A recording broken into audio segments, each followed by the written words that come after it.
So I have been thinking about whether I wanted to do something like this for a while. And I haven't done one of my YouTube videos in quite a while. I've had a bunch of ideas about topics that I could talk about, and I've just been so deep, living my life that I haven't felt compelled to document it in the way that I did when I started. And I was not looking to fill the time, but I had more time to fill. Um, every day of the week, I get home and I have something to do. Um, when I first started that first semester, most days I would get home quite a bit later, taking the bus and all that nonsense, pick up a dinner, and then just have like a few hours to try and decompress. And then between the scooter and a couple of other adjustments with my schedule, I find I have more free time, and so I filled all of it. So every single day of the week, I'm not rushing home, but like I'm getting home, sorting my stuff out, and then I'm moving off to the next thing, whether that's getting online for a couple of things, or getting back on the scooter and rushing off, or hopping on the metro and getting to where I need to be. But like, I don't have a night off. And then my weekends being what they are, I get home on Friday and I'm out just as quick. Um, so I haven't really felt compelled to do one of these in any big way. I wanted to talk about, I wanted to do one of those, oh, what are the differences between China and Canada? And there's a couple big ones that I thought were like, oh, if I can come up with like a top 10, that would be funny. And I think I got to two and then I got bored. Um, but I want to talk about the fight because everyone's asking me the same fucking questions. And um, I'm getting sick of answering the same questions just because of how I feel about it. Um, the initial response for me when I wasn't sure, but I thought maybe my hand would go up, was just disappointment. And having just watched Jean's close up video of that moment and my incredibly aggressive eye roll, and just, yeah, that was, I remember how I felt. But it's been a few days now. Sunday, Monday, Tuesday.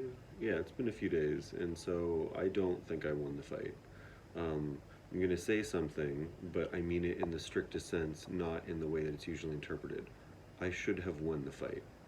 Now, I don't mean the judges should have ruled that I won. I think the judges ruled correctly. I'd lost the fight. What I'm saying is, bigger picture, I should have won the fight. Um, I had more experience, more fitness, um, more training. I had everything that I need. I had more energy, um, so I should have won the fight. But having rewatched the videos of the fight over and over and over again, um, in the simplest way, he was more aggressive and more dominant throughout the fight. I was definitely more reactive, and he was more active. And while if you ever watch this, I'm sorry, I'm disgusted by his strategy and I think it was shitty and cheap. Um, he did what he needed to do to get it done. Like, he secured the fight, he won the fight. Um, a lot of my friends, the people who are going to support me, have said, either we're not sure or like you won because you're clearly the more skilled fighter. And I'm like, sure, but I didn't do the things I needed to do. So to set the stage, I found out about this 2 events ago. So there's 3 events a year: May, August, and December. So 8 months ago, I went to see Max fight, fell in love with it, and I was enrolled in a gym a week later. So right out the gate, I have 8-ish months of experience. He had, I guess, a similar experience, but in August, so he had 4 months of experience. So to say I have double, like, unless you're talking in years, to say I have double the experience in him doesn't matter much. Um, and in this case, the context is more important because he's been studying boxing. I've been studying Muay Thai and kickboxing and traditional American boxing. Um, he's been studying with an English speaking coach and a team that has supported him throughout. And I've been working with a Chinese speaking team of coaches and a bunch of fitness people. Like, if I have to be perfectly honest, I'm coming to realize that M8 isn't a boxing gym. It's a gym that smells like boxing. Like, you practice a lot of the fundamentals, so you learn how to throw a punch. And if you care, you learn how to throw a punch well. But I realized after the fact, I didn't really start my training until after I agreed to the fight and mentioned it to a couple of my coaches, and two of them took a personal interest in helping me, but only around what they were allowed to do given the way the gym works. So, like, I'm sure, my Muay Thai sidekick could knock his head off, and I'm sure he can't throw a kick to save his life, but that's not one of the tools that's involved. My Superman punch has come a long way and is totally against the rules in this case. So a large portion of the time that I spent preparing myself in general was not applicable, whereas everything he was doing was applicable. Um, so the skills differentiation, like, I might be better in an overall general capacity, but I don't know, like, maybe he is a better boxer than me just on the basis that if you ignore the fact that it's 4 months and 8 months, if you count the minutes of actual boxing, maybe he's done more actual boxing. I have not done a lot of sparring because there's not a lot of people who want to spar with me, and so when one of my coaches invited me to stay after and train with the coaches and like a train the trainers thing, like on the regular, that was amazing, and that's when I really started to notice a difference. But let's say not enough of a difference to do what I needed to do. um, and then there's like the fitness aspect, and a really keen insight that I got from a friend here, Jean, last night. Because after the fight, I got changed, and when I was getting changed, I noticed my opponent sitting on some steps, desperately trying to catch his breath. And when I finished getting changed, 5 minutes later, he was still there, and I didn't see him rejoin his group for a fair bit of time. And I will admit that I had like, I lasted better and blah blah blah. And Jean pointed out, it's like, no, you didn't spend what you had to win the fight, and he did. He gave everything he had, and I didn't. He went in and got to the point where by that third round, he could barely stand. And maybe if I had made that same effort, I would have had the win. But I didn't. I held back. As though I was fighting like a fucking 8 round or 12 round, like. So I didn't do what I needed to do. Jean pointed out he did. Like, that's it. That's the whole thing. There's a part in the third round where, because his main strategy seemed to be throw these giant overhand crosses and then fall into a clinch. And by the second round, he didn't have the energy to stand. And like I was told ahead of time, a strategy, if you get tired, go for the clinch and just catch your breath. And he had started doing that by the end of the first round. By the second round, I was fucking sick of it. And so my thought was, well, I'll counter clinch, I'll get him around the elbows, I'll throw in all these body shots, maybe get some points just on contact, and then, we'd get broken up. And by the second round, like, this was just a repeat. I'm like, when is the boxing going to happen? Because we're just wrestling, standing up, and I'm getting sick of this. And in the third round, I shoved him off me, and I remember seeing him on the ropes. He had one elbow or like an arm over, and I remember seeing his face and thinking, he's thinking about giving up. Like, he's thinking about quitting. But I was so used to then waiting for the ref to come in and be like, okay, come back and fight, that even though the ref hadn't separated us, I had shoved him off me. I waited. I didn't capitalize on that moment. And like, I'll say something really arrogant because it's boxing, who cares? Of all the toxic masculinity in this sport, I'm hardly, the greatest defender. I could have walked up to him and done anything I wanted for about 4 or 5 seconds there in that moment. Because I was still standing, I had energy, I was tired and gasping for breath. Um, but I just didn't. And so an insight that came to me from back home, Charlie, just said this thing, just this innocuous thing that floored me, um, that I'm a big dude and I've been a big dude my whole life. And for most of that life, I have been told, because you're a big dude, be humble, be soft, be quiet. Don't make any, big sudden movements. Don't freak it. You like, don't fight. Don't hit anyone. Don't do anything. It's like the big dog, small dog. Like, little dogs are allowed to be yappy. They're allowed to go and be shitty. Big dogs, the second they do, they get put down. So big dogs have to be trained. They have to learn that self-control. And so despite the fact that I feel like I have a temper sometimes, I've never been in a fight outside of a boxing ring in my life. I've talked my way out of any fight that could have possibly happened. I've made sure that that's never been a thing that I've done. And so Charlie, he pointed out to me, this is a thing that you want to do, but it's not a thing that you already know. And like, I can translate all of that into one sentence. I don't have like a killer instinct.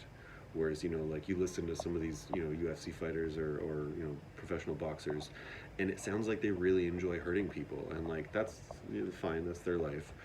But that's not a thing that I have going for me here. So I saw him in a moment of weakness, and I thought, okay, I'll wait for the ref to come and like sort this out. He needs a moment. Of course, I'm going to give him a moment. I think I could have won the fight in that moment. Like, I think I could have had the literal only knockout of the entire night had I capitalized on that moment, and I didn't. And so to follow that up, so first from Jean, we've got that what did Jean say? What did I say that Jean said? Jesus, this isn't good for YouTube. Oh fuck, can I edit this out later? I'm probably not going to. Charlie said I don't have the killer. John said I didn't try hard enough. And I didn't put all the effort in, which is true. Charlie said I don't have a killer instinct in a nice way, which is true. And Sam, amazing, beautiful Sam, reminded me that he was there with his entire team, his coaches, the rest of his fight camp, like the other people from his gym who were competing. They were all there supporting each other, supporting him. His coaches were there. I did a little bit of what I was trying to do based on what his coaches were telling him to do. So when I heard them shouting like, throw the overhand right, and I was like, okay, I'm just gonna put this hand a little higher, and if he comes at me, like, I'll see if I can get in. Like, and I had nothing. Now, okay, to be fair, I had Bruno. Bruno's fucking amazing. But less than a week before my fight, my main coach, the only one who spoke like just a little English, took a job in Beijing and communicated this to me by sending me a picture of his ticket and the inside of the airport, like the gate. And then later he apologized and made a big deal out of it, but I was like, really? This is... And then, so another one of the coaches who didn't speak any English but was like Mr. Boxing, he was like, oh, well, maybe I can come, I'll try and come. And then the Friday, like the evening before the day of the fight, was like, ooh, no, sorry, like I've got too many one-on-one clients, I don't have room in the schedule. So the president of the fucking federation helped me out, and asked one of his like official volunteer guys to just like be my assistant the whole time. So he was able to pull the mouth guard out of my mouth and help me catch my breath. And like, he was great with things, like just being a presence to keep me calm. He made sure that my bag was always safe, that I had the equipment that I needed. But like, what I really needed was someone I trusted and whose knowledge I trusted to scream at me, he's doing the same thing, sweep the lunge, like get out of the way of the lunge. Because if I had done that and that's on me too, like I'm not saying that I shouldn't have known, but if I'd had a camp, if I'd had a group, if I'd had one fucking coach who could speak my language, then the 8th time he threw a sloppy overhand lunging cross, instead of going forward to meet it, if I had sidestepped in either fucking direction, I could have dropped a fucking hook combo maybe done something that looked like boxing rather than more wrestling standing up. Um, so Sam pointed out that I didn't have any of that. Like, I picked my gym because I loved the personality that it had and the vibe, and like through my window I can see the entrance there. So like an 8 minute walk meant that I wasn't going to skip sessions. Whereas like when I visited, a couple of other gyms, when I was talking to Jason down in Sheco, they all seem super, super qualified, very highly skilled, either good or like okay English skill. Um, but like 3 metros in 45 minutes each way. I, you know, I just knew if you have a long day, you're not going to go. But if it's an 8 minute walk, of course you're going to go. And like over the summer, there was some weeks when I was going 8 to 12 times a week. So I'd be going to the 10:30 morning session and then the 7:30 p.m. evening session. I wouldn't have done that if it was 45 minutes each way. I'd have ridden 12 subways throughout the day to make that happen. And maybe with my scooter, I could kind of make it work or blah, blah, blah. But so those three things really put me back in a like, that's just life. Like, I'm not trying to make excuses at all. Again, I lost the fight. I agree. Um, but then even the day of, like, I got some amazing advice from Rob, who's just been amazing to me like throughout this thing, who owes me fucking nothing and has been providing a huge amount of support from, I think, Texas. Um, but then when I got there, so my morning was fine, like he helped me, settle that. When I got there, it was other little things like I don't know why I didn't know this, but you need a jock strap or like a cup, for boxing, and that's just the protective gear for my masculinity. And so 2 weeks ago, I ordered one, and it came, and it was not correct. I don't know if it was decorative or like an OnlyFans accessory, but the jock strap itself was perfectly suitable. It looked appropriate. It was sporty, but the insert was not correct. So I tried to order just the insert, and then I found a guy, and so 8 days before the fight, I'm like, look, I need this by the Friday, because if it's not here by the Friday, I have time to sort out finding a replacement. Um, and they responded and they were like, we understand, we'll put an express order on it, you'll get it on time. And I'm like, amazing. And on the Thursday, so 2 days before the fight, I check and I see that they didn't message me, but if I go into the app, it let me know that when they tried to procure it, that it was like on back order, and so that like it was just everything was on hold. So I messaged some people, and the advice that I got was just borrow one from another fighter. Like, it's not a big deal. They do it all the time. And I'm like, okay. So if anyone's seen the pictures, if it looks like I'm wearing a giant ridiculous diaper under my shorts, that's because the closest thing they could get was not the like hard plastic insert for the jockstrap itself, but like a crash pad for my like hips and lower abdomen and my groin area, and it was too small. It didn't fit right, and I don't mean too small like on the balls, I mean just in general it was too small, but it was what I had. So I put it on.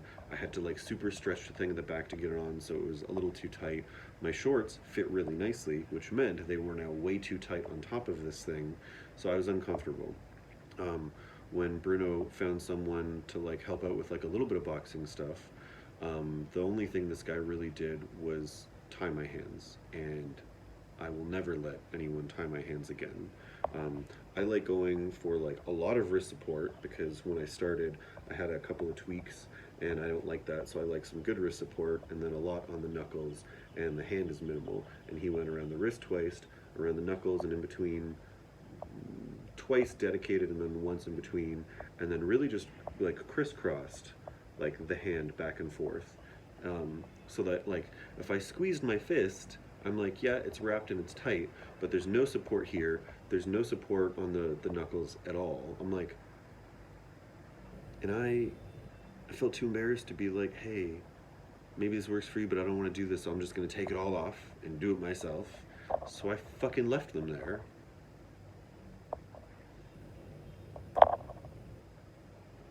So I had that going for me. So I'm wearing my giant hard diaper, and my hands feel wrong. And I get in the ring, and I didn't feel the way I expected to feel, like physically. Um, like someone once asked why I make an effort to dress the way that I do as a teacher, why I'm always wearing like proper polos, why I'm wearing nice slacks. Um, Before I got into the Fayue shoes, why I was always wearing my nice leather shoes from Aldo, and on the basis that like a lot of the male teachers dress like bums, like they'll wear shorts or like sweatpants and like a t-shirt. Um, they look like they just got woken up from a nap on a Sunday afternoon and rushed to class. And for me, it's not that I'm trying to impress anyone, but if I feel like I look the part, then I don't think about whether or not I seem appropriate in the context and environment that I'm in. So if I'm teaching and I'm wearing, like shorts and a ratty t-shirt, I don't feel appropriate to that contextual environment. And so that takes my head out of it. Because now instead of just thinking, okay, what's the content I'm trying to pass on, I'm thinking like, do they trust that I can pass this content on in that I'm representing myself in this way? And if you're now thinking to yourself, Matthew, that sounds way too complex. Why would you do that to yourself? I don't fucking know. Um, that's just the way my brain works. But because I know that's the way my brain works, I know that if I just put a little bit of effort into it, then I don't have to worry about it. It's handled. So when I got the uniform in the mail and I tried it on, and I looked in the full-length mirror, I thought, I'm okay with this. I like this. I've had the jockstrap on with like the funny insert just to be like, well, this is like the size-ish that a cup would be, despite the fact that this is fucking foam. And I was like, okay, I'm comfortable. I will be happy fighting like this. And then when I had my hands wrapped wrong, and the fucking the it wasn't a cup, it wasn't a jockstrap, whatever the fuck that was.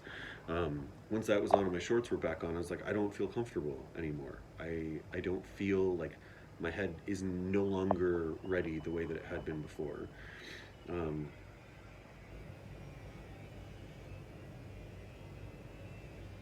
then I think somewhere like the first round was massively educational for me in that I'm okay being punched in the head if I've got headgear on and there's gloves. There's no longer like a worry about that. I realized, oh, that's fine. Like maybe if he was better at throwing punches, it would hurt more. But he's really just like disrupting me. Um, like it's jarring. It's not painful, but it's jarring. Once I was okay with that, I was fine. But I feel like I spent most of the fight with him hugging my like neck or my elbows, hugging me around the elbows, leaning on me, dropping all of his weight on me, desperately gasping for breath. And just to be clear, that is not a criticism on his fitness or his body. Couldn't give a shit less. That was me being annoyed that when that happened 6 or 7 or 8 times throughout the entire fight, that at no point did I wake up and say, oh, he's got a pattern and he's got one thing. If I can disrupt his cross, lunge, clinch, repeat, cross, lunge, clinch, repeat, I win. Because this is all that he's got. He's not throwing enough jabs. His crosses are big, but they're more of a push than a punch. But when you're there, the cognitive function aren't working the same way. So I had the gloves, the jockstrap, and then my fucking mouth guard, which I'd only had for a week before, and I had almost never trained with it in. So when I had my first sparring session with the mouth guard in, I learned I can't breathe with a mouth guard in. I'm definitely more of a mouth breather than a nose breather. If you can hear that I'm congested, that started on the Friday, so that was already interrupting that. And when the mouth guard goes in, and then the mask, like the helmet secures, it's quite tight, and the mouth guard only works if it's in tight and your mouth is closed. If your mouth is open, it'll protect the teeth, but like an uppercut or a good hook will still do what it's meant to do. So I was trying to use my tongue to hold the mouth guard up while allowing enough room to breathe keeping my mouth a little bit open so I could get more air in while dancing and wrestling with this guy.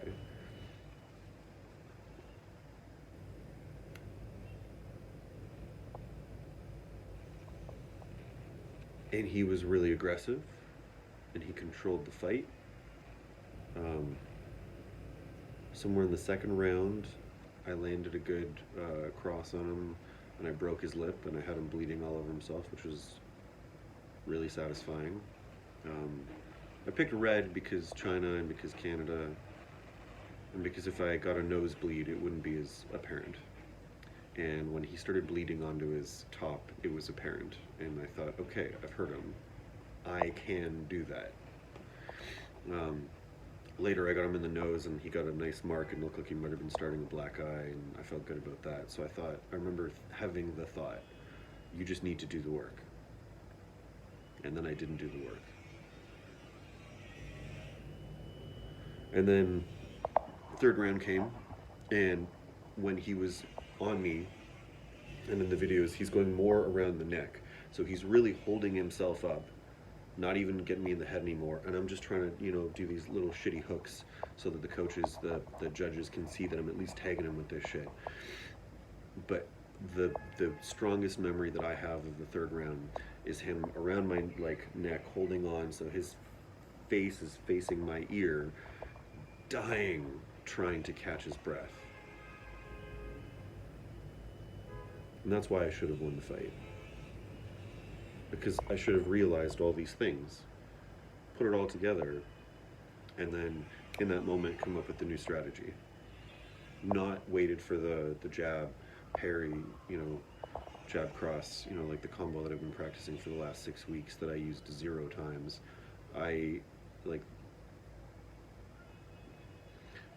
Sam also pointed out, delightfully, that had I fought a real boxer, no offense, we all start somewhere, that I probably would have had a better time. That I would have enjoyed the fight more, rather than just had, a gorilla hanging off of my neck and dragging me down, so I'm wasting all my energy trying to shove him off me rather than punch him in the fucking face. But that's not the fight that I got. And knowing what I know now, today, I think I could do a better job. But as per the rules of the White Collar Fight Night, in the big group chat with everyone in it, I've asked for a rematch. According to the rules, if you ask for a rematch shortly after the fight, you get it the next one. So that means May. I get to do this all again. Now I'm taking 2 weeks off to rest and recover. I'm giving my brain a 2-week rest from being punched in the head.